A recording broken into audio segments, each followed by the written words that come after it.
साथ पुनः sir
only university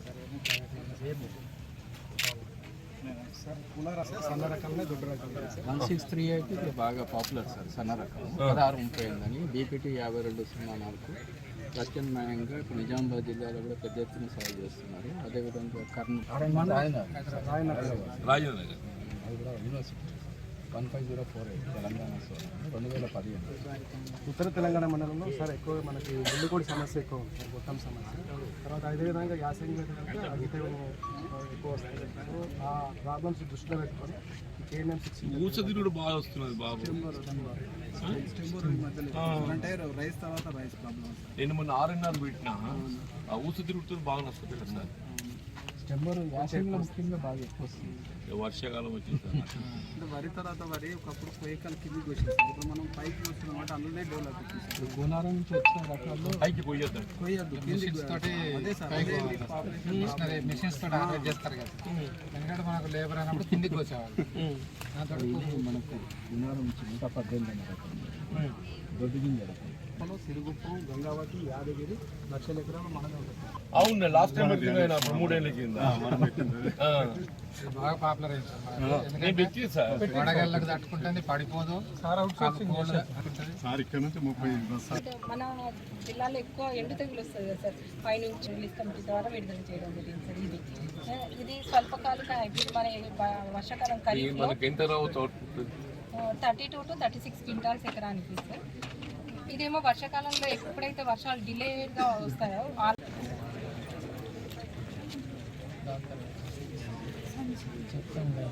proteins ఎక్కువ ఉంటాయి, ఇంకా ఫ్యాట్ కంటెంట్ తక్కువ ఉంటుంది, విటమిన్ డి డైరెక్ట్గా అవైలబుల్ ఉంటుంది.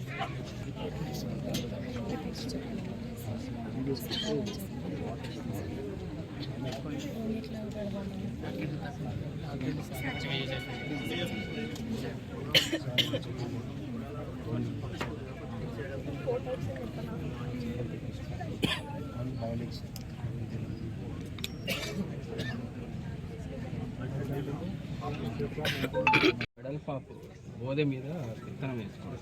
దీనివల్ల అధిక వర్షాల వల్ల కూడా మనకు ఇబ్బంది కాకూడదు. ఎందుకంటే ఇప్పుడు వాతావరణం మార్పులు అవుతుంది కదా, సడన్గా ఎక్కువ వర్షాలు పడుతుంది. అటువంటి పరిస్థితులు రాకుండా ఉండాలి.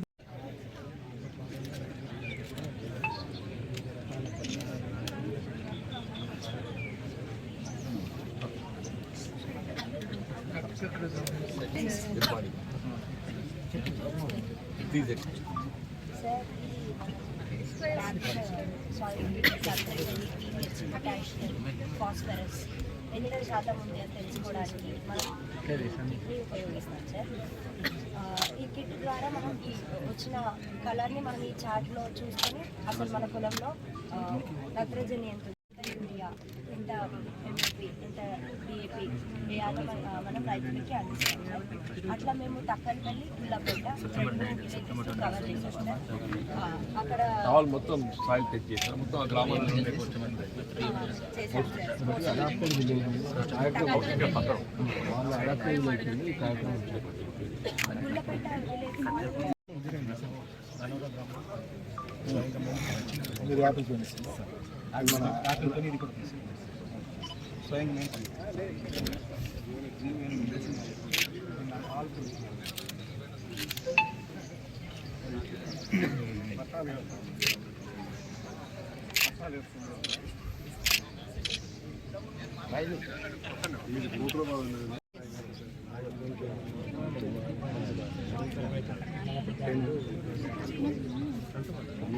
కవర్ చేసుకుని ఇక్కడ కవర్ చేస్తాం.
भैया phone please back.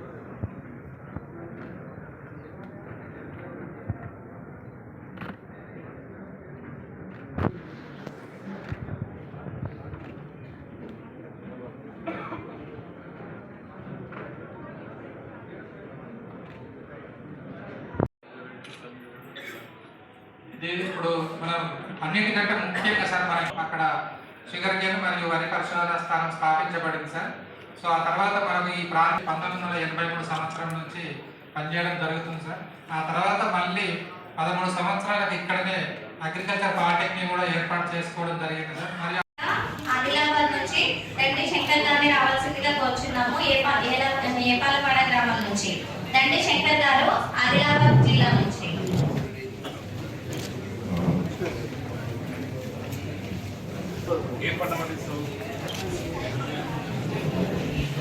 Next Dhanora గ్రామం కొమరంభీ మస్కల్బాద్ జిల్లా నుంచి కే బాలాజీ గారు. ధనోరా గ్రామం కొమరంభీ మస్కల్బాద్ జిల్లా నుంచి కే బాలాజీ గారు.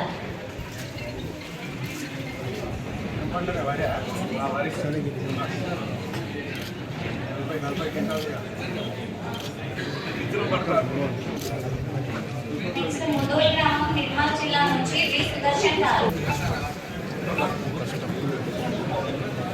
మూడూరు గ్రామం నుంచి రామరెడ్డి గారు.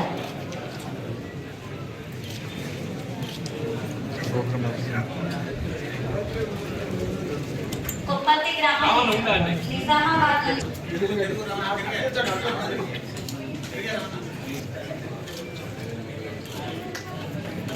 Second prize Jyotsna. Next agriculture college Adilabad నుంచి వెంకాల ఉన్న వాళ్ళు దయచేసి అందరూ కూర్చో. Students and farmers. Agriculture college Adilabad నుంచి first prize Irfan Naveed, second prize Sushma. Rudrur నుంచి సిఎఫ్ఎస్ రుద్రూర్ నుంచి first prize Kaushiki, second prize Akshara. Next agriculture polytechnic college Jagtial నుంచి first prize Bharitha, second prize Varshita.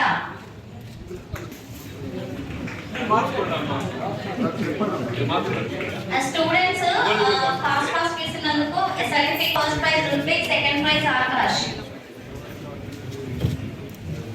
Next agriculture polytechnic college Rudrur నుంచి first prize Akhila, second prize Sreeja. Agriculture polytechnic college Rudrur నుంచి first prize Akhila, second prize Sreeja. Next agriculture polytechnic college Markameda నుంచి first prize Mohammed Rehman Nawaz and second prize Velugoud. First Nawaz, second వేలుగౌడ్.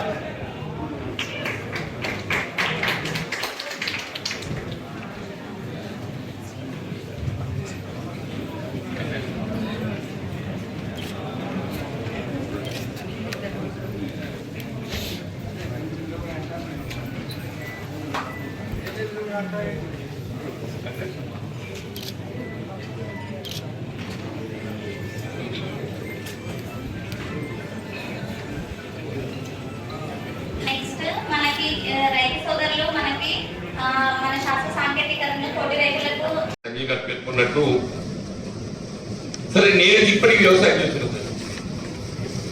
అంటే నాకు దాంతో ఉన్నటువంటి అనుబంధం అనుకుంటుంది చెప్పిన వ్యవసాయం నేను ఒక రైతు కుటుంబంగా రావడం అని చెప్పిన కాకుండా చెప్తుందో స్వయంగా వ్యవసాయంతో ఇమిడి ఉన్నట్టయితే అందులో ఉన్నటువంటి ఒక లోటుపాట్లు సమస్యలు ఏదైతుందో మనకి రైతులతో తెలుసుకున్న భావనతో ఏదైతుందో నేను ఇప్పటికీ మామిడి తోటనే కాదు వరి కానీ ఇతరంతా కానీ ఇదాకా మరి ఇవాళ మన ఆన్లైన్ యావరేజ్ ఈ సందర్భం మరి ఏదైతుందో 20 క్వింటల్ వస్తుంది లాభసాటి మనం చేసుకోలేకపోతామో మరి ఉపాధి అనేది ప్రధానమైనటువంటి సమస్య మిగిలిపోతుంది చెప్పండి. మరి శాస్త్రవేత్తలు వారి యొక్క మేధో సంపత్తితోని యొక్క విత్తన మంగళాలు రూపొందిస్తుంది. అంటే దానికి ఇప్పటికి కొంత ఉత్పత్తి పెరిగిందని చెప్పక తప్పదని చెప్పండి. ఉత్పత్తి వ్యయాన్ని మనం పరిగణలోకి తీసుకుంటే మరి ఇప్పుడు నాకున్నటువంటి అనుభవంతో చెప్తుండే 2014లో డీజిల్ బస్ కొలాసా డైమండ్ జూబ్లీ సందర్భంగా వేదిక పైన పెద్దలు నిత్యం రైతుల గురించి ఆలోచించి రైతులకు మేలు జరగాలన్నటువంటి గౌరవ మాజీ మంత్రివర్యులు గౌరవ శాసన మండలి సభ్యులు పెద్దలు జీవన్ రెడ్డి గారు, గౌరవనీయులు స్థానిక శాసనసభ్యులు పెద్దలు డాక్టర్ సంజయ్ కుమార్ గారు, అదేవిధంగా వ్యవసాయానికి సంబంధించినటువంటి పెద్దలు రఘురామ్ గారు, శ్రీనివాస్ గారు, అదేవిధంగా వేదిక పైన పెద్దలందరూ కూడా సత్యనారాయణ రెడ్డి గారు, ఈ యొక్క కొలాసా అగ్రికల్చర్ కాలేజ్ సంబంధించినటువంటి స్టాఫ్ అందరికీ కూడా, ముఖ్యంగా నిత్యం ఎంతో కష్టపడి వ్యవసాయం చేస్తున్నటువంటి మా రైతన్నలకు, అన్నదాతలకు అందరికీ కూడా మా పాత్రికేయ మిత్రులందరికీ నమస్కారాలు తెలియజేసుకుంటూ, ఈరోజు మన డైమండ్ జూబ్లీ సందర్భంగా ఇప్పుడే శ్రీనివాస్ గారు ఏడీ గారు చెప్తున్నారు. మరి పెద్ద ఎత్తున గౌరవ ముఖ్యమంత్రి గారు రేవంత్ రెడ్డి గారు, గౌరవ వ్యవసాయ శాఖ మంత్రులు తుమ్మల నాగేశ్వరరావు గారు పెద్ద ఎత్తున రాష్ట్ర వ్యాప్తంగా ఈ డైమండ్ జూబ్లీ సెలబ్రేషన్స్ హైదరాబాద్లో రాష్ట్ర ప్రభుత్వం మరి పెద్ద ఎత్తున నిర్వహించిన సందర్భంలో మరి రీజనల్ స్థాయిలో ఈ యొక్క కార్యక్రమాన్ని స్థానికంగా ఉన్న పెద్దలు జీవన్ రెడ్డి గారు, పెద్దలు డాక్టర్ సంజయ్ కుమార్ గారిని మిమ్మల్ని భాగస్వామ్యం చేసి ఈ యొక్క 1 డే సెమినార్ పరంగా మేము ఆలోచన చేసినాం సార్. మా రఘురామ్ గారు కూడా, మా సార్ కూడా వచ్చినారు. మరి ఈ కార్యక్రమంలో మమ్మల్ని భాగస్వామ్యం చేసినారు. మేము అన్ని స్టాక్స్ చూసినాం. మన ప్రాంతానికి సంబంధించినటువంటి రైతులకు అండగా ఉండే విధంగా రీసెర్చ్ పరంగా మరి దానికి సంబంధించిన స్పెషలైజ్ వాళ్ళతోని వాళ్ళ ఆలోచన పరంగా రైతులను ముందుకు పోవాలని కోరుకుంటూ, మరి రైతు నాయకుడు రాజకీయ నాయకుడు ఉంటే ఏదైనా కావడదు. అంటే రోజు 10,000 రూపాయల కూరగాయలు జగిత్యాల రైతు బజార్లు అమ్ముతున్నాయి. రోజు 10,000 రూపాయల కూరగాయలు ఉంటే ఇప్పుడే చూస్తుంది కానీ లేనప్పుడు పేరెత్తే బాగుండదు. పెట్టప్పుడు జగిత్యాలు ఉండేవారు 10,000 రూపాయల కూరగాయలు అమ్ముతున్నాయి. మనమంతా కూడా ఇంకే అదే బట్టలు అవే పోతా ఉన్నాం. పొలాలు పెడుతున్నాడు, వేసవిలో మొక్క అఫ్కోర్స్ కొంత కోతలు పెడుతున్నాం, అది కాదు. కానీ ఆ విషయంలో కూడా కొంత పరిజ్ఞానాన్ని రైతులకు ఇంకా తీసుకెళ్తే బాగుంటుందని చెప్పి తెలియజేస్తూ నాకు ఈ అవకాశం ఇచ్చిన అందరికీ ఒక్కసారి ఇచ్చే ముందు regarding palm oil I want speak. మరి పామ్ ఆయిల్ గురించి అసలు ఇక్కడ మాట్లాడలేదు. ఇవాళ ప్రభుత్వం ఇంతకుముందు ఎట్లయితే చెప్పిందో 25,000 కోట్ల రూపాయలు కోఆపరేటివ్ ఇస్తామని చెప్పి అమిత్ షా గారు కేంద్ర ప్రభుత్వంలో పామ్ ఆయిల్ మీద మరి మాకు అన్ని సబ్సిడీలు ఇస్తున్నారు. ఇవాళ పామ్ ఆయిల్ మీద మనం 1,00,000 కోట్ల రూపాయల విదేశీ మార్గ ద్రవ్యాన్ని కోల్పోతున్నాం. ఇప్పటికే దాదాపు 6,000 ఎకరాలు పెట్టినాం. ఇంకో 4,000 ఎకరాలు పెడితే తప్ప ఆ కంపెనీ మనకి వైబుల్ కాదు. కంపెనీ అనేది మనకు దేవుడు, మనకి కంపెనీతో పడడం మంచిస్తారా కానీ మరి వ్యాపారస్తులు మంచుకుంటే రైతు మంచుకుంటాడు అన్నట్టు వాళ్ళు మంచుకుంటేనే మనం బాగుంటాం. సో ఈ మధ్య కాలంలో కొంత ప్రభుత్వం కూడా గతంలో జరిగిన మీటింగ్ లో ఎమ్మెల్సీ జీవన్ రెడ్డి గారు కూడా గిట్టుబాటు మాట్లాడారు. ఇప్పుడు దాంట్లో ఏమైనా చేంజెస్ వచ్చినాయి నాకు ఐడియా లేదు, ఎందుకంటే కంపెనీలతో మాట్లాడలేదు. కానీ హార్టికల్చర్ వాళ్ళు పిల్లలందరూ ఇక్కడ కనబడ్డారు, అమ్నేష్ వాళ్ళు హార్టికల్చర్ కనబడ్డారు. సో తప్పకుండా మరి పామాయిల్తో అనువైన స్థలం మనది కాబట్టి ఈ కోర్టు నుండి మనకు ఉద్యోగాలను పండించలేకపోతుంది కాబట్టి లేబర్ ప్రాబ్లం కూడా కొంత తక్కువ ఉండే అవకాశం, అదేవిధంగా నీళ్లు కూడా తక్కువ అవసరం పడతాయి కాబట్టి మరి పామాయిల్ విషయంలో కూడా ఒకసారి it's not your subject agriculture కాకుండా హార్టికల్చర్ అయినా కానీ ఇక్కడ ఒకసారి ఒక సెమినార్ ఏర్పాటు చేసి రైతులు చైతన్యవంతం చేయాలి. లేకపోతే మళ్ళీ 6,000 ఎకరాలు వేసిన రైతులు ఇప్పటికాదు 6,000 ఎకరాలు వేసిన చిన్న సన్నకారు మధ్య రైతులు